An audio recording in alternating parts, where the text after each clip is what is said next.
नमस्कार। आज हम 3 भारतीय कंपनियों के बारे में बात करने वाले हैं। क्यों ऐसा होता है कि कुछ कंपनियां सालों तक बिजनेस में रहती है, वहीं कुछ कंपनियां शुरुआत में अच्छा प्रदर्शन करने के बाद बंद हो जाती है। क्या हम ये अनुमान लगा सकते हैं कि कोई कंपनी एक अरसे तक बिजनेस में रहेगी या फिर जल्दी बंद हो जाएगी? क्या किसी कंपनी के प्रोडक्ट और सर्विसेज ये बात को निर्धारित करते हैं कि वह कंपनी कितने साल व्यापार करेगी, या उसका मैनेजमेंट कैसा है वह कंपनी की आयु के लिए जिम्मेदार होता है, या फिर वह कंपनी कितने कैपिटल के साथ शुरू की गई है वह इसके लिए आधारभूत है? आइए ऐसे सवालों के जवाब ढूंढने की कोशिश करते हैं। आज की इस चर्चा का आधार सौरभ मुखर्जी की एक किताब अनयूजुअल बिलियनेयर यानी असामान्य अरबपति है। यह किताब कुछ हद तक ये सवालों के जवाब देती है। सौरभ की ये बुक भारत की कुछ बेहतरीन कंपनियों में से 7 कंपनियों की कहानी है, जिन्हें लेखक ने अपने कुछ क्राइटेरिया के हिसाब से चुना है। इसके अलावा भी बहुत सी भारतीय कंपनियों ने अपने और भारत के लिए बहुत कुछ हासिल किया है, पर हमारी चर्चा यहाँ 3 कंपनियों तक सीमित रहेगी। ये कंपनियों ने अपने संस्थापक के साथ साथ शेयर धारकों को भी समृद्ध बनाया है। एक इंटरेस्टिंग फैक्ट ये है कि हमारे देश में कंपनियों की एवरेज आयु 20 से 25 साल के करीब है, यानी ज्यादातर कंपनियां 25 साल के अंदर अंदर बंद हो जाती हैं। कंपनियों का कम होता लाइफ स्पेन अपने आप में एक चर्चा का विषय, पर हम जिस कंपनियों के बारे में बात करने जा रहे हैं उनमें से एक कंपनी तो 80 साल से ज्यादा वक्त कॉर्पोरेट जगत में बिता चुकी है और बाकी की 2 कंपनियां भी 30 साल से भी ज्यादा सालों से व्यापार में। ये कंपनियां हैं एशियन पेंट्स, मैरिको जो पैराशूट हेयर ऑयल और सफोला एडिबल ऑयल बनाते हैं, और एस्ट्रल पॉली जो एस्ट्रल CPVC पाइप्स बनाते हैं। ऐसा क्या है जो इन कंपनियों को बाकी से अलग बनाता है? एशियन पेंट्स। एशियन पेंट भारत की पेंट उद्योग की एक बड़ी कंपनी है। इसको साल 1942 में चंपकलाल चौकसी और उनके 3 दोस्त चिमनलाल चौकसी, सूर्यकांत धनी और अरविंद वकील ने शुरू किया था। आज एशियन पेंट का पेंट इंडस्ट्री में मार्केट शेयर 50% से भी ज्यादा है। एशियन पेंट का इनोवेशन, गवर्नेंस का अपना मॉडल, कैपिटल एलोकेशन यानी कैश का सही इस्तेमाल और अपने डीलर्स के साथ अच्छे संबंध इसको अलग बनाता है। 1980 के दशक से ही एशियन पेंट ने डेटा एनालिटिक्स का उपयोग करना शुरू कर दिया था ताकि वे कस्टमर की डिमांड का अनुमान लगा सके। एशियन पेंट के प्रमोटर ने शुरू से ही प्रोफेशनल मैनेजमेंट पे विश्वास किया है। उन्होंने IIM, IIT जैसी संस्थाओं से रिक्रूटमेंट की। इसके अलावा उन्होंने ब्रांडिंग पे भी बेहतरीन काम किया है। उदाहरण के तौर पर हर घर कुछ कहता है क्योंकि इसके अंदर कोई रहता है एक आइकॉनिक एडवर्टीजमेंट है।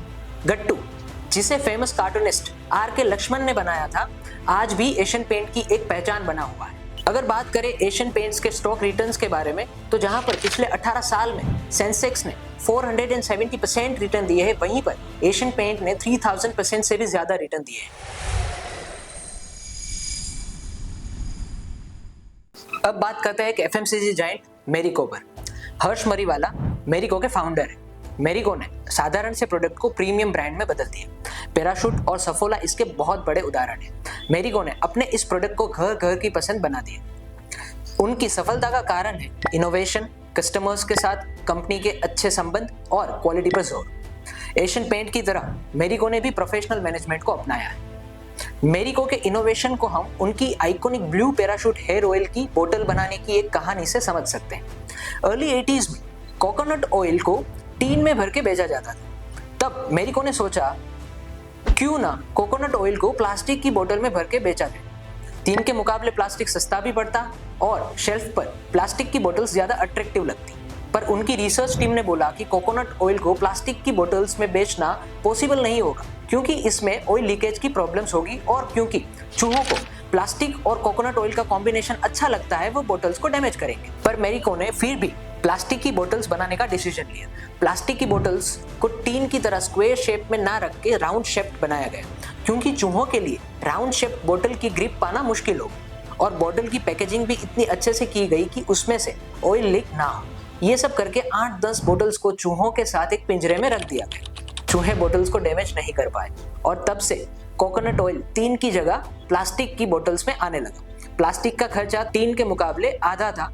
मैरिको ने ये बचा हुआ पैसा एडवर्टीजमेंट में लगाया, जिससे मैरिको को 0% मार्केट शेयर से कोकोनट हेयर ऑयल सेगमेंट में मार्केट लीडर बना दिया। मेरिको और HUL यानी हिंदुस्तान यूनिलीवर की बीच एक ब्रांड वॉर की भी बहुत ही दिलचस्प कहानी है। HUL उस टाइम निहार हेयर ऑयल बेचता था, मेरिको पैराशूट। पैसों के मामले में मेरिको का HUL से कोई मुकाबला नहीं था। HUL एक इंटरनेशनल बेहेमोथ, एक FMCG जायंट। उस टाइम के HUL के चेयरमैन केकी डेलिशेट ने मेरिको के मरीवाला को एक ऑफर दिया कि HUL मेरिको को इतना पैसा देगा कि मेरिको के प्रमोटर अपने साथ अपनी आने वाली पीढ़ियों का आराम से ध्यान रख पाएंगे अगर वो मेरिको कंपनी HUL को बेच दे तो। मेरिको ने ये ऑफर ठुकरा दिया और एक ब्रांड वॉर की शुरुआत हुई। इस वॉर की शुरुआत तो HUL ने की, पर इसको खत्म मेरिको ने निहार ब्रांड को HUL से ही 220 करोड़ में खरीद के की। अब अगर 18 साल के रिटर्न्स की बात करें तो सेंसेक्स ने जहां पर 470% के रिटर्न दिए हैं, वहीं पर ही मेरिको ने 2200% से भी ज्यादा रिटर्न दिए।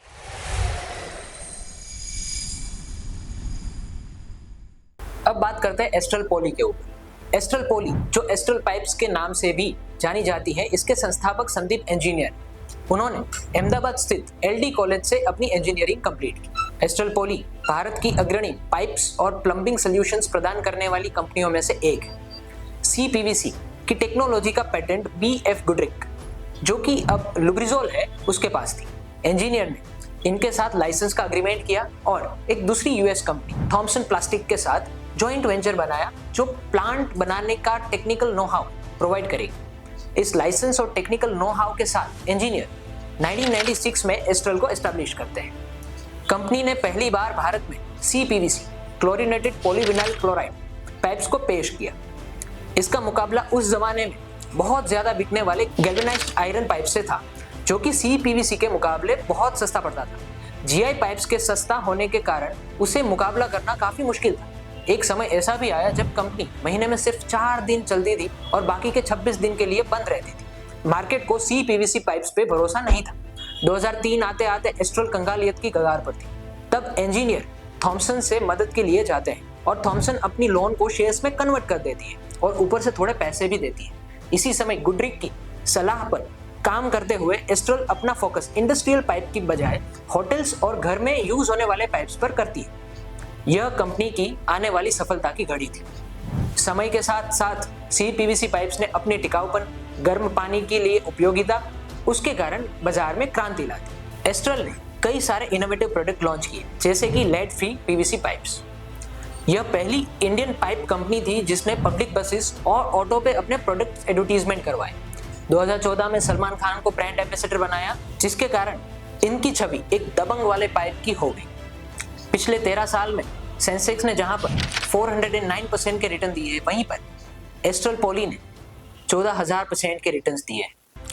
अगर हम इस पूरी चर्चा को समराइज करें या फिर इसका सार निकालें तो ये कहा जा सकता है कि जो कंपनियां बाजार में कुछ नए नए इनोवेटिव प्रोडक्ट या सर्विसेज लाती हैं, जिसका मैनेजमेंट कुशल और निष्ठावान है, जिसकी एक अच्छी ब्रांड इमेज है, जिस कंपनी के अपने एम्प्लॉइज, सप्लायर्स, डीलर्स और कस्टमर्स के साथ अच्छे संबंध है और कंपनी कैपिटल एलोकेशन यानी कैश का उपयोग सोच समझकर करती है, तो हम ऐसी कंपनी भविष्य में अच्छा करेगी और बाजार में एक मुद्दत तक टिकी रहेगी, ऐसा अनुमान लगा सकते हैं। दावे के साथ कुछ भी कहना नामुमकिन है। बस आज की इस चर्चा में इतना ही। मैं आपसे आग्रह करूंगा कि आप इस किताब को जरूर पढ़ें। यह बुक ये कंपनियों के संघर्ष, निरंतरता एंड इनोवेशन का संग्रह। धन्यवाद।